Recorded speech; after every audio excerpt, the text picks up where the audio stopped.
Mohon maaf koneksi saya, bukan koneksi, Zoom meeting-nya tadi berakhir karena cuma 40 menit. Saya lanjutkan sedikit.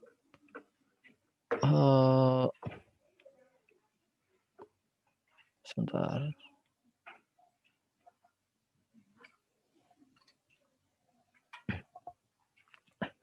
Ya, tadi sampai presensi ya.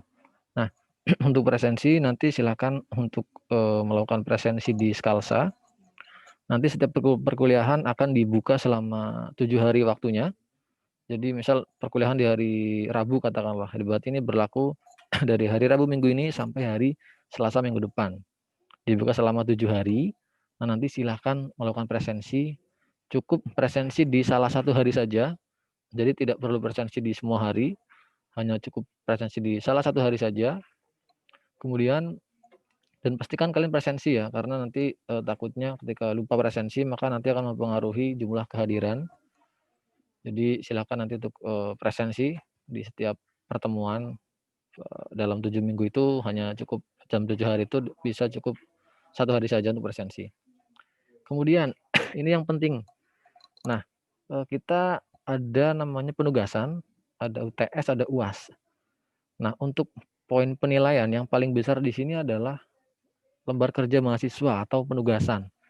Jadi saya harap untuk setiap tugas yang diberikan oleh dosen pengampu nanti minta tolong untuk dikerjakan. Jangan sampai tidak mengerjakan. Karena ini kan mempengaruhi nilai nanti. Bayangkan nih 60% persentasenya. Jadi silahkan untuk dikerjakan. Jangan sampai tidak mengerjakan. Karena ini akan mempengaruhi nilai secara keseluruhan.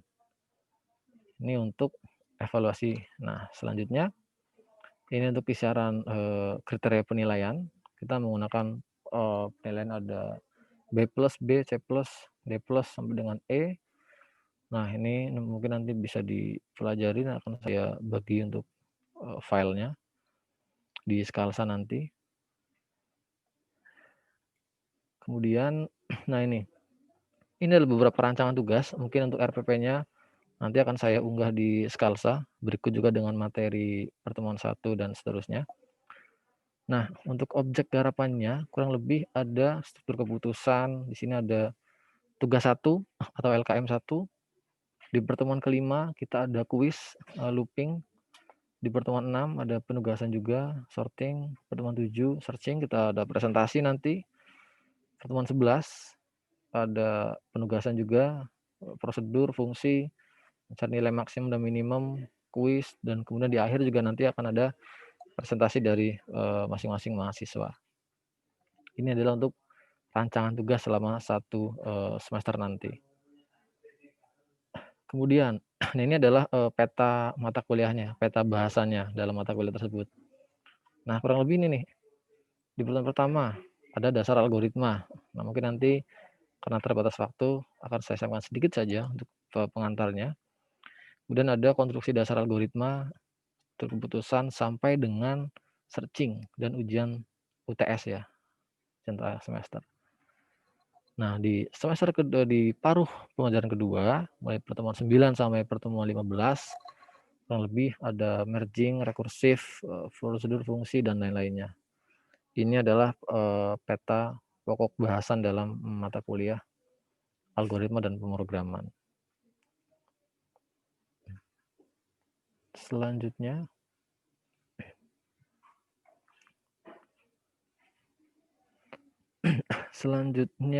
nah ini adalah referensi yang saya gunakan. Bisa mencari. Mungkin bagi yang baru join ya, saya ulangi mungkin yang baru join tadi belum sempat menyimak. Kurang lebih dari sini saja. Ini adalah rancangan penugasan. Mungkin bagi yang baru join. Ini adalah rancangan penugasan selama 1 semester ke depan. Ada pertemuan ketiga sampai pertemuan ke-15. Bisa di screenshot ya untuk mungkin mengingatkan. Nah, setelah penugasan, nanti akan ada waktunya untuk dikumpulkan. Kita pembelajaran melalui Skalsa. Nanti langsung diakses saja di ilkom.skalsa.uhb.ac.id. Kemudian ini adalah untuk pokok bahasan selama 1 semester. Dan berikutnya ini adalah referensi yang saya gunakan. Nah, di sini kita banyak menggunakan dari bukunya Munir tentang algoritma dan pemrograman dalam bahasa Pascal, C dan C++, terbitan dari Informatika. Nah, ini terkait dengan kontrak pembelajaran. Mungkin ada yang mau ditanyakan terlebih dahulu?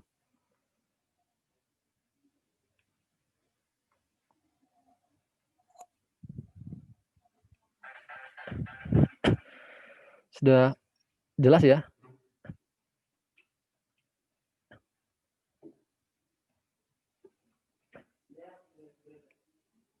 Kalau sudah jelas, saya akan masuk ke bahasan berikutnya. Mungkin tidak sebentar saja, mungkin di sini akan saya jelaskan. Oke.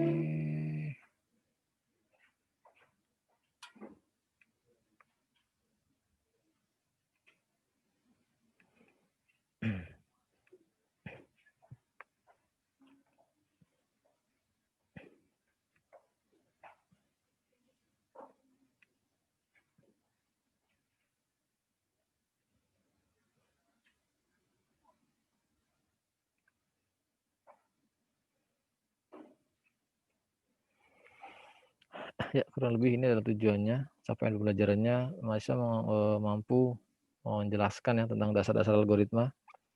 Mungkin nanti tidak semuanya kita bahas. Nah, kurang lebih saya sekali sedikit saja penjelasan tentang algoritma. Nah, kita akan selalu berhubungan dengan masalah. Ya, algoritma kita berbicara algoritma, kita akan berbicara mengenai masalah. Pasti itu. Karena sebagai orang IT, kita mempunyai di mana kita dituntut untuk menjadi seorang yang problem solver ya, pemecah masalah. Itu adalah mau tidak mau itu melekat pada diri kita. Orang-orang IT lekat dengan problem solving. Oke. Apa masalah itu? Ya, kurang lebih ini adalah saya ambil dari KBBI dan Neopolitan. Masalah diartikan sebagai sesuatu yang harus diselesaikan. Ya, pertanyaan atau tugas yang harus dicari jawabannya. Ini adalah masalah. Nah, nanti kita akan selama 1 semester ke depan, kita akan selalu bergelut dengan masalah. Jadi selain masalah hidup ya, kita juga akan menghadapi masalah perkuliahan ini ya. Kita akan menjawab masalah-masalah yang ada. Oke, nah contoh saja nih, satu aja. Misal nih, kita ada permasalahan berikut. Misal nih, diberikan setumpuk kartu. Kemudian kita disuruh untuk mengurutkan kartu tersebut supaya tersusun menaik ya, berdasarkan nomor sedemikian sehingga nomor kecil berada di paling atas. Nah, ini adalah permasalahan. Untuk solusinya, mungkin ada yang bisa menyampaikan solusinya? Solusinya seperti apa nih? Ada setumpuk kertas, kemudian itu acak ya. Kemudian instruksinya adalah supaya mengurutkan nomor yang kecil berada di atas dan nomor yang besar berada di bawah. Coba deh saya tunjuk satu deh. Mas Robi, coba. Halo Mas Robi. Oh, sibuk sekali nih Mas Robi kelihatannya.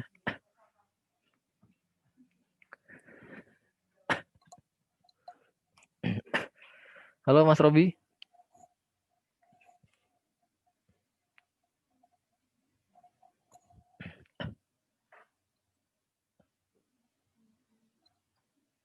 Oh, Mas Robi nampaknya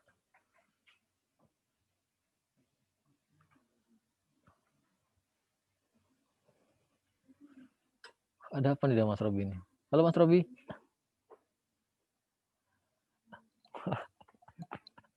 Oke, kita ganti yang lain deh. Oke, Mas Yahya. Coba, ada setumpuk kartu. Instruksinya yaitu untuk mengurutkan nomor kecil di atas, nomor besar di bawah. Kira-kira solusinya seperti apa, Mas? Solusinya yang pertama adalah mengidentifikasi kartu-kartu mana, angka yang kecil yang mana, angka yang besar yang mana, lalu mengurutkan untuk angka nomor yang besar dulu di bawah, lalu sampai di urutan nomor yang paling kecil sampai di atas. Oke. Nah, itu secara tidak langsung itu adalah solusi dalam bentuk algoritma ya, sistematis. Algoritma selalu sifatnya sistematis. Jadi benar tadi, salah satu solusinya adalah misal mengidentifikasi nomornya, kalau besar ditaruh di bawah, kemudian di identifikasi selanjutnya besar lagi taruh di atasnya yang tadi, terus seterusnya sampai yang terkecil itu ada di atas. Nah, kemudian, tadi ini untuk solusinya. Yang perlu dicatat adalah setiap persoalan ya, umumnya itu mengandung satu atau lebih parameter. Nah, pemberian nilai untuk semua parameter persoalan dinamakan instansiasi persoalan. Tadi di misal nomor besar diinisialisasikan sebagai X, misal kartu sebagai T, misal T sama dengan X, X-nya berapa, nah nanti itu disusun dalam bentuk sistematis yang berurutan. Nah, kemudian jawaban dari instansiasi persoalan tersebut disebut sebagai solusi. Ini bahasa algoritmanya ya. Ada instansiasi parameter persoalan dan juga ada solusinya. Oke. Lah, ini juga nih kurang lebih nih misal nih kita disuruh mengurutkan bilangan dari yang belum terurut nih, ada 15, 4 sampai dengan 19. Nah, kita harus menginstansiasi persoalan tersebut nih. Kita definisikan bilangan tidak berurut itu sebagai S. Ya, dan kita juga untuk jumlah bilangannya ada 7. Kita definisikan sebagai N. Nah, maka bahasa algoritmanya itu adalah S, deretan bilangannya, kemudian N sama dengan 7. Ini dalam bentuk instansiasi persoalan. Untuk solusinya tinggal diurutkan saja. Nah, ini untuk sejarah algoritma, mungkin nanti bisa dibaca, saya lewati saja. Nah, ini adalah definisi, ya bisa diartikan tadi ada sistematis ya. Jadi algoritma bisa diartikan sebagai urutan langkah untuk memecahkan masalah yang disusun secara sistematis dan logis. Selalu itu, sistematis dan logis. Itu adalah definisi dari algoritma. Nah, kenapa kita membutuhkan algoritma? Nah, karena algoritma ini akan digunakan untuk memerintah komputer untuk mengambil langkah-langkah tertentu dalam menyelesaikan masalah. Contoh kecilnya misal ini nih, kalkulator di komputer. 2 kali 5. Nah, kita mendefinisikan itu, kita melakukan perintah terhadap komputer, kemudian komputer punya algoritma tersendiri untuk kemudian menyelesaikan masalah tersebut. Keluar solusinya, misal 2 kali 5, berang 10. Nah, itu ada algoritma yang dijalankan. Oke, selanjutnya ini untuk yang kartu tadi. Salah satunya saya lanjutkan saja. Ini ada persoalan yang kedua tadi, yang kartu juga ada beberapa solusi. Nah, misal ini nih, ada satu masalah. Nanti akan kita selesaikan secara menggunakan algoritma. Kita ada permasalahan pertukaran isi gelas. Gelas A berisi kopi dan gelas B berisi air teh. Nah, bagaimana cara kita menukarkan? Coba deh, saya tunjuk satu. Mas Rama, kira-kira ini kan dalam kehidupan sehari-hari ya. Kalau misal kita menggunakan penyelesaian secara algoritma, kira-kira apa nih? Gimana nih untuk menukar gelas A dan B, kopi jadi teh, teh jadi kopi? Coba Mas Rama, silahkan.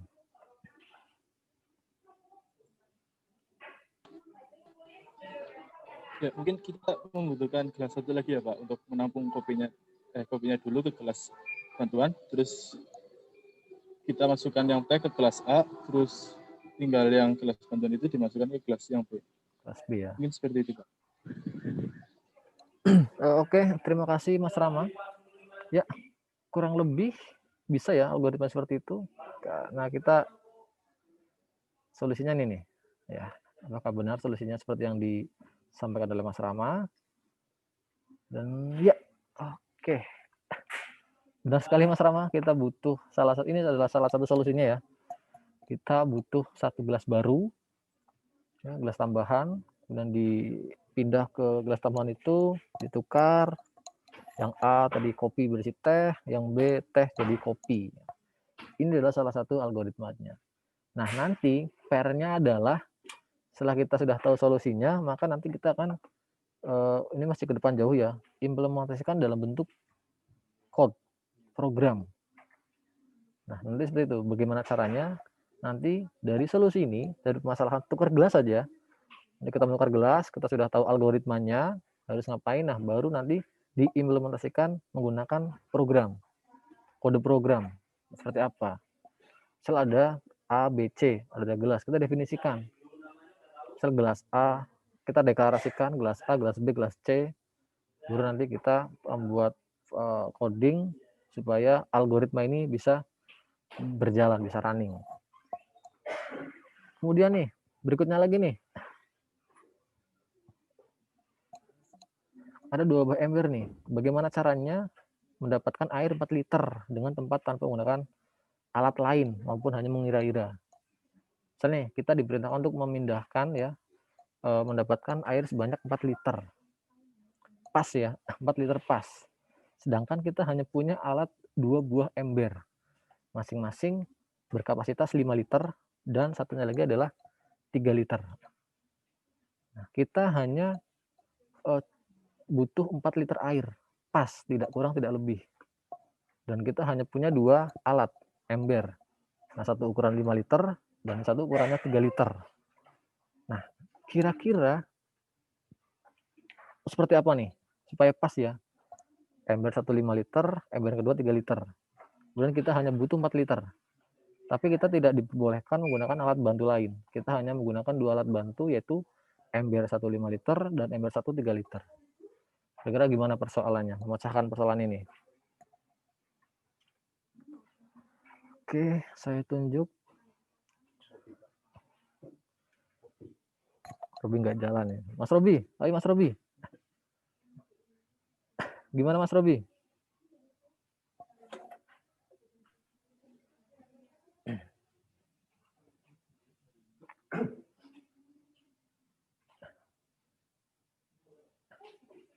Kayaknya Mas Robi memang bermasalah ya.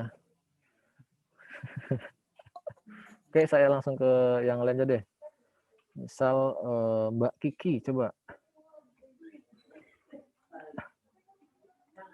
Gimana Mbak Kiki untuk solusinya?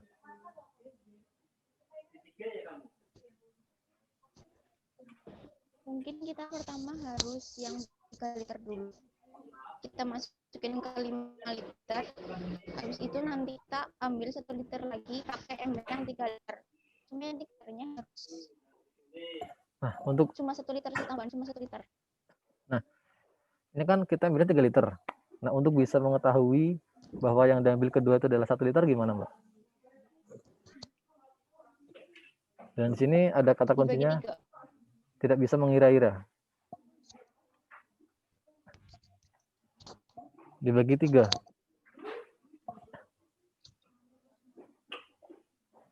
Berarti butuh alat bantu lain ya?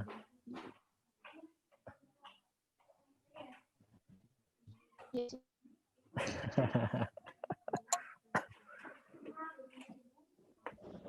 Oke, menyerah Mbak Kiki? Atau masih mencoba untuk berpikir lagi? Dulu.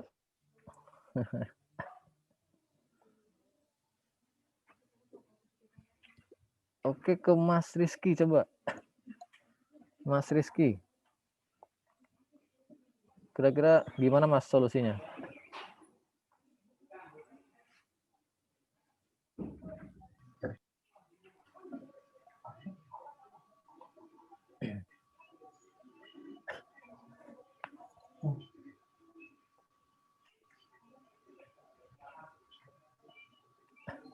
Halo Mas Rizky.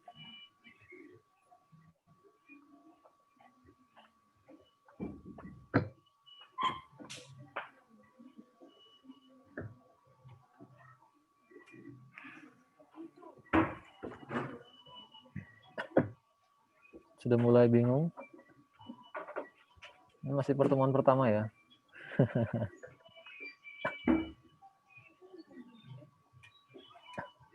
Kenapanya mulai kebingungan Mas Rizky? Oke, saya ke Mbak ini deh, ke Mbak Askiatun Nadro. Coba Mbak, kira-kira bagaimana solusinya?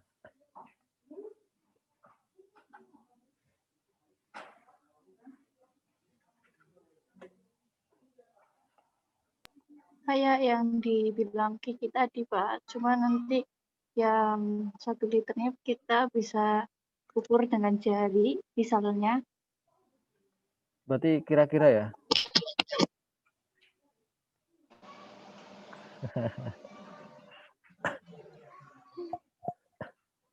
Oke, satu lagi deh, saya tunjuk deh. Mbak Diani, coba Mbak Dian. Sama aja sih, Pak. Cuma nanti pakai ember yang 3 liter tuh dikira-kira sekira-kira ya seperempatnya lah sedikit.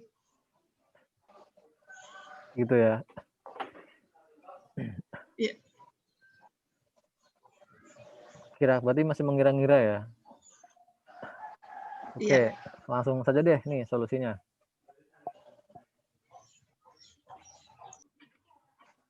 Isi penuh ember 3 liter dengan air. Ya. Kemudian tuangkan ke dalam ember 5 liter. Berarti yang ember 5 liter isinya sekarang 3 liter. Kemudian isi penuh ember 3 liter dengan air. Nah, tuangkan lagi nih.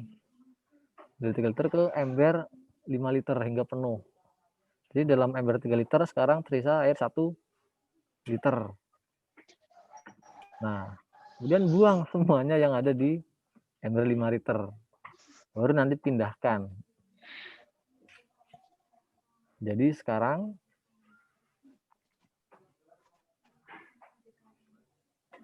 berisi totalnya adalah 3 liter air. Dan, nah, baru nih dituangkan ember air di ember ketiga ke ember 5 liter.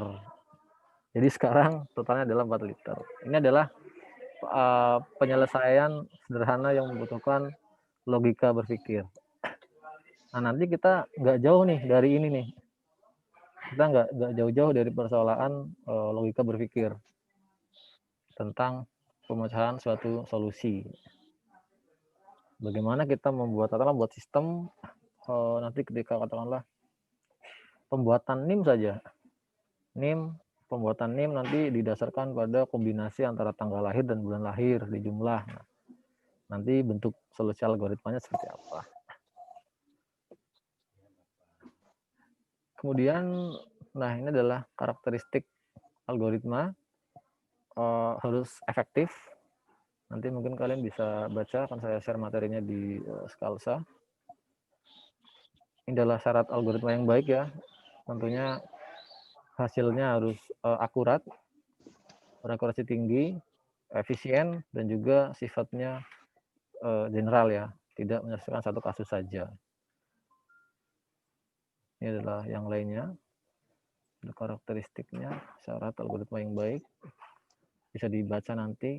Nah, sekarang kita kan berbicara mengenai program dan pemrograman. Nah, ini belajar pemrograman itu tidak sama dengan belajar bahasa pemrograman. Ya, perlu dicatat lagi, belajar pemrograman itu tidak sama dengan belajar bahasa pemrograman. Kenapa? Ya, belajar pemrogram ya ini adalah tentang metodologinya. Bagaimana cara kita memecahkan masalah dengan menggunakan notasi tertentu.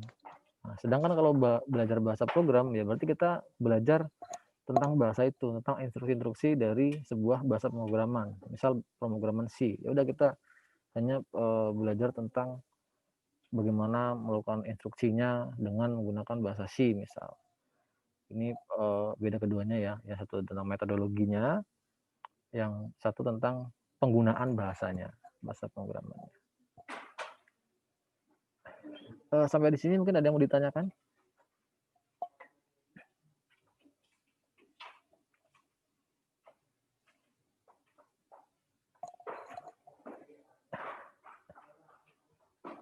Masih jelas ya. Nah, kemudian ini mungkin nanti kalian bisa baca bagaimana komputer menjalankan sebuah program dari inputan, kemudian masuk di proses, ada peran memori di sana dan juga CPU, sehingga menghasilkan sebuah luaran. Nah, ini nanti bahasa pemrograman ada C, PHP, Java, R, Python, dan lain-lainnya. Bisa baca.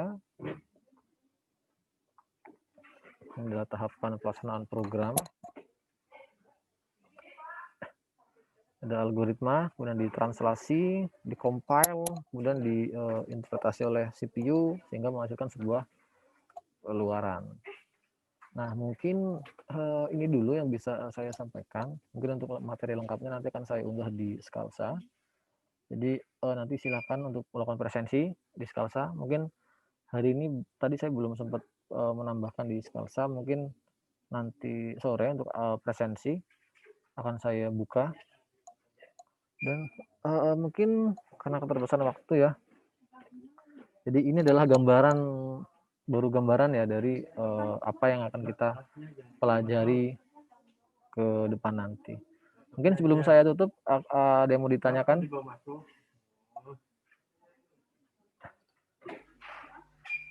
Berarti materinya nanti bisa diakses di Scalsa ya, Pak? Bisa, nanti akan saya unggah di Scalsa. Untuk semua materi, mulai dari pertemuan 1 sampai dengan itu nanti tiap minggunya akan diunggah di Scalsa. Untuk tugasnya yang tadi gimana, Pak? Diunggah di Scalsa juga gimana, Pak? Untuk tugas yang tadi, nanti akan saya siapkan juga untuk form pengumpulannya, bisa dikumpulkan di Scalsa. Masih ingat tugasnya? Mas Yahya masih ingat tugasnya?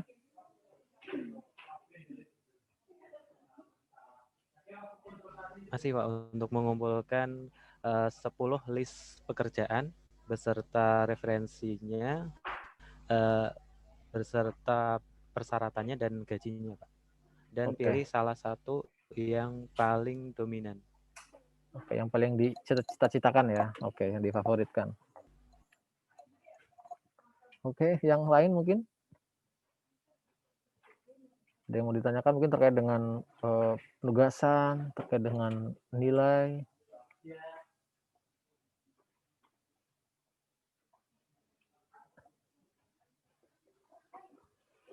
Dengan presensi mungkin. Cukup jelas semuanya?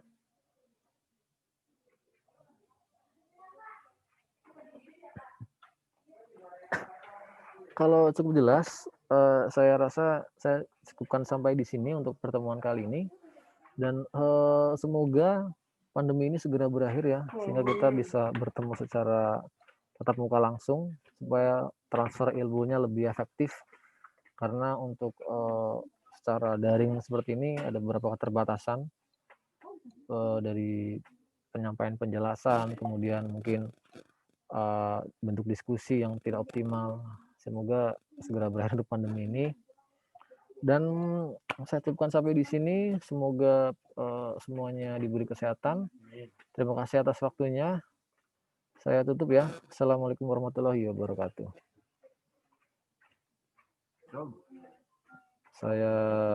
Saya close semua ya.